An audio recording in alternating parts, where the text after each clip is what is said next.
Saya juga selain dari komedian ya, saya konsultan teknologi informasi. Langsung. Karena nggak ngerasain. Saya jarang-jarang mau ngaku. Kenapa? Karena kalau ngaku jadi konsultan teknologi informasi, kita coba ngerasain deh. Begitu tahu dari latar belakang teknologi informasi, orang-orang tuh cenderung ngira kita tuh jadi tiba-tiba tempat reparasi. Udah mulai pada ngerasain ya. Tiba-tiba teman, keluarga jarang ketemu, datang mau apa, kirain mending nawarin MLM gitu ya. Enggak. Tapi malah komputer saya rusak, ini DVD-nya macet. Terus udah mulai aneh-aneh, komputer masih mending, itu jam saya rusak. Karena saudara saya datang, kompor listrik saya nggak nyala. Ya apa hubungannya? Jauh banget ibu. Kalau sekarang mah udah enak ya.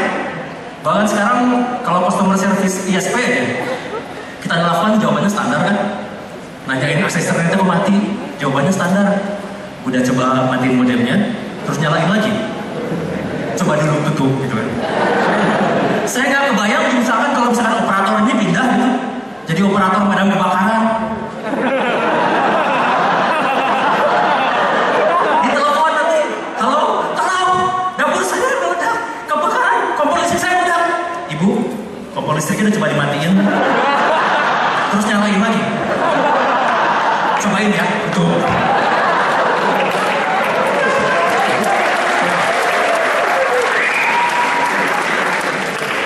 Terus pengalaman saya tuh emang kalau misalkan kita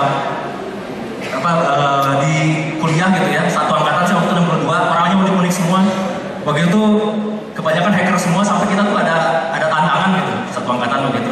Ayo kita jebol-jebol password email pribadi. 62 orang, semua jebol cuma satu orang. Jadi emang mereka jagoan aja. Kecuali satu orang, dia paling aman emailnya sedunia mungkin, karena akun emailnya padahal sederhana. Akunnya namanya Vero Ganteng. Passwordnya setuju. Nggak ada yang mau ngetikin. Jadi aman banget itu.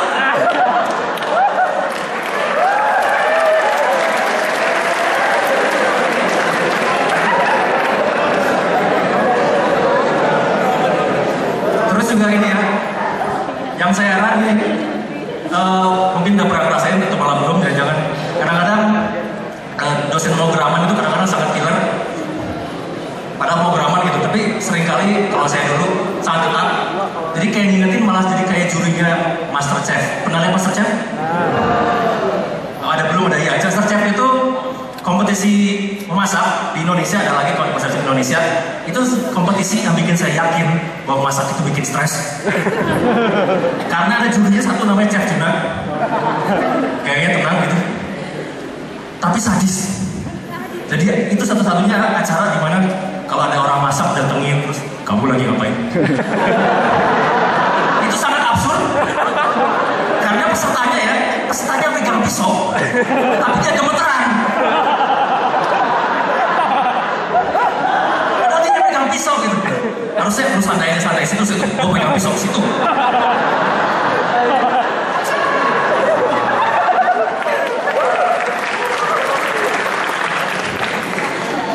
Nah, itu kadang-kadang kalau dosen itu sangat keras sampai kayak gitu juga. Jadi kalau lagi ngetikin program, tiba-tiba kamu lagi ngapain? Ini kenapa pakai repeat until? Harus pakai do while, kayak gitu dimasalahin. Nah sama di MasterChef juga, pertanyaan juri-jurinya tuh kadang-kadang suka aneh. Jadi kayak dia kadang-kadang mempertanyakan orang lagi datang bawa masakannya. Saya nggak paham kenapa harus ada pisang di sini. Itu jawabnya apa? Apa jawabnya? Nggak harus pak, itu pisangnya sukarela di situ pak.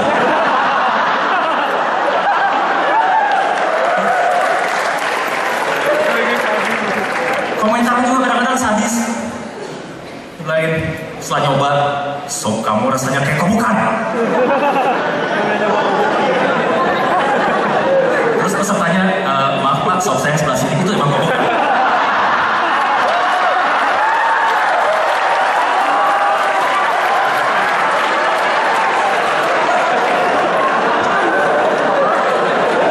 Terus makanya waktu bulan puasa kemarin kan sempat dari ketua Indonesia pernah ngeluarin imbauan bahwa siang-siang tidak boleh ada tayangan menayangkan makanan.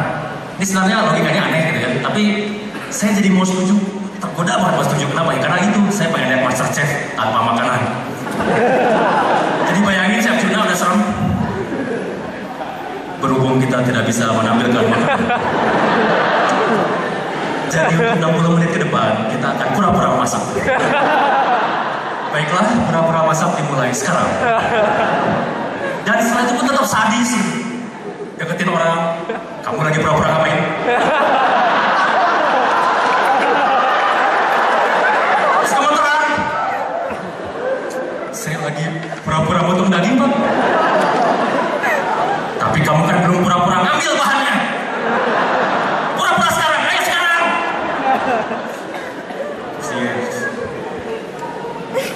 Terus kamu ngapain tuh, muter-muter? Lagi pura-pura ngejar ayam, Pak. Saya ingin bahan makanan saya segar. Sekarang kan temanya bisik sapi. Maaf, kamu gagal. Maaf, mimpi Anda sebagai MasterChef berakhir di sini. Sekarang kamu lagi ngapain? Pura-pura gantung diri, Pak.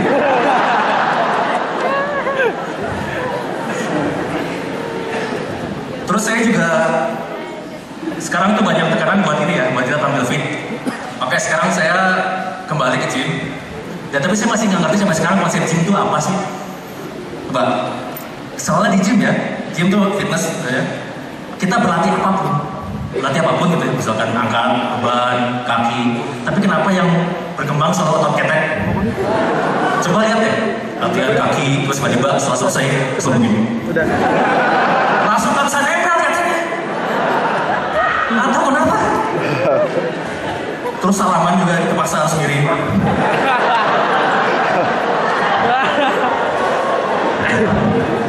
Kasihan nanti pulang-pulang nggak bisa ngetik.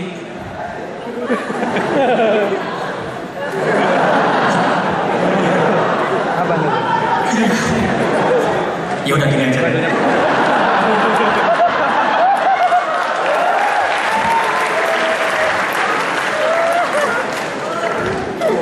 Terus entah kenapa ya, kenapa sih orang kalau latihan seneng banget lihat kaca?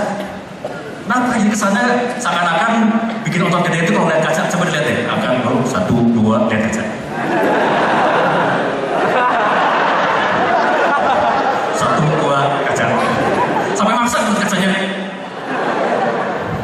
Terus ya kalau ngambil minum juga, lihat kaca. Bahkan salah satu ciri ya bahwa kalau kita udah terlalu banyak nge-gym, salah satu cirinya bahwa kalau pakai apapun, gerakan apapun sederhana, pakai ototnya berlebihan. Coba ya, misalkan tanda tangan, bukain pintu buat temen, padahal temennya santai aja lagi. Jangan-jangan nanti juga pas lagi cebok gitu.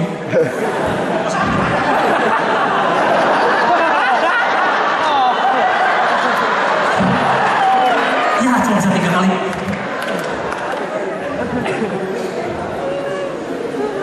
Terus itu mungkin sebabnya kenapa vampir jarang ada di gym ya. Karena kalau vampir menurut mitos ya kelihatan kan di cermin. Kebayang kalau vampir latihan gitu. Ini kenapa barbel naik sendiri, naik turun sendiri. Tapi vampir tuh kayaknya pasti olahraga ya. Coba lihat di film manapun kita nggak pernah lihat ada vampir yang ngejar buruannya terus nggak bisa napas. Bayangin. Ya jangan jauh-jauh aja tuh. Gak ada gitu, vampir selalu sigap lari banget gitu. Pasti mereka latihan diam-diam di mana-mana. Mungkin ada komunitas diri vampir, gerak-gerak. Ada videonya gitu. Sampai latihannya tipnya jangan lihat cermin, terkaget. Cuma saya kalau lihat olahraga gitu ya, ada beberapa yang saya nggak rela kalau disebut olahraga. Misalkan kayak catur. Itu disebutkan ada cabang olahraga yang cabang olahraga catur. Dari namanya aja olahraga. Ya, ini catur gimana? Ini ada 3 ciri ya kenapa itu saya nggak terima jadi disebut olahraga. 1, karena untuk melakukannya perlu olahraga lain. Emang pernah lihat itu ada ngos-ngosan gitu terus. Aduh, tau gini saya banyak-banyak latihan catur. Yang ada mah kebalik gitu. Terus kedua, kalau misalkan dia pakai siaran tayangan adegan lambat, malah nggak keren. Itu bukan olahraga. Coba aja sepak bola keren, basket keren, catur coba bayangin. Ada skakma kita saksikan dalam tayangan lambat. Teng teng teng teng teng teng.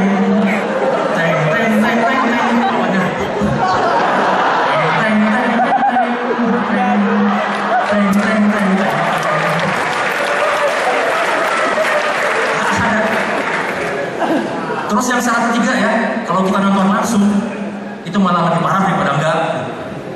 Coba aja emang malah ada loh siaran langsung catur dan ada penontonnya, saya heran buat apa? Kita nggak mungkin protes kan maksudnya. Wah itu nggak bisa, wah ini bener weh. Hajar. Nggak bisa terus bilang masih itu belum, masih itu. Nah ada. Terus kalau kita mau dukung juga harus baik, nggak bisa. Wah skasem, body wave.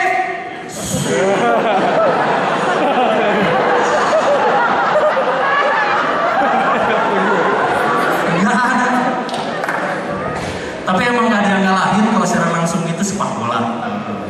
Saya memang kalau Indonesia sepak bola parah ya, maksudnya kita kemarin kalah dalam prakualifikasi SEA Games juga kalah di final. Padahal jumlah penduduk kita 20 juta kan, dari 11 juta aja susah amat. Dan kalau kita lihat Cina bisa, Cina banyak penduduknya dapat 11, Rusia bisa 11. Mungkin Rusia sama Cina malah random aja kali ya, dua gagal, main. Dapat gitu gampang. Cuma ada satu sama kayak Indonesia, India itu banyak orangnya, berapa? 17 kali ketemu Indonesia, timnas Indonesia, kalah 9 kali, ada yang lebih payah. Hebat juga, cuman menurut saya kalau India ada alasan logis lah. India punya alasan logis kenapa dia susah menang di sepak bola. Karena sepak bola ada yang namanya selebrasi kalau ngegolin. Selebrasi itu meliputi menari. Pernah lihat 11 orang India menari bersamaan dan cuma sebentar, nggak bisa. Jadi begitu kos jajak sebelas. Siapa yang golin itu saya. Siapa yang golin itu saya. Siapa yang golin itu saya. Siapa yang golin itu saya.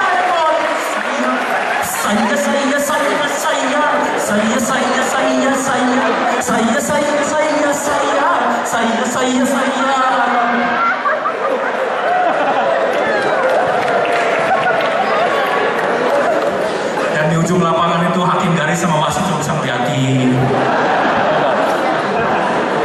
Itu ngapain sama tiangnya? Udah muhrim belum sama tiangnya? Nanti tolong dicuci ya. 7 kali yang lain pakai tanah, najis.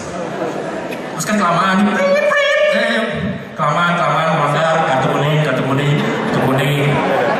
ya kartu kuning. Semua main lagi, ya pakai bajunya, ya kau juga pakai celananya. Dan mereka pun masih protes, pakai celana. Tapi Pak, kami masih ada 5 lagu lagi. Kenapa menghukum saya? Kenapa? Baik. Aduh, ya udah, kartu merah.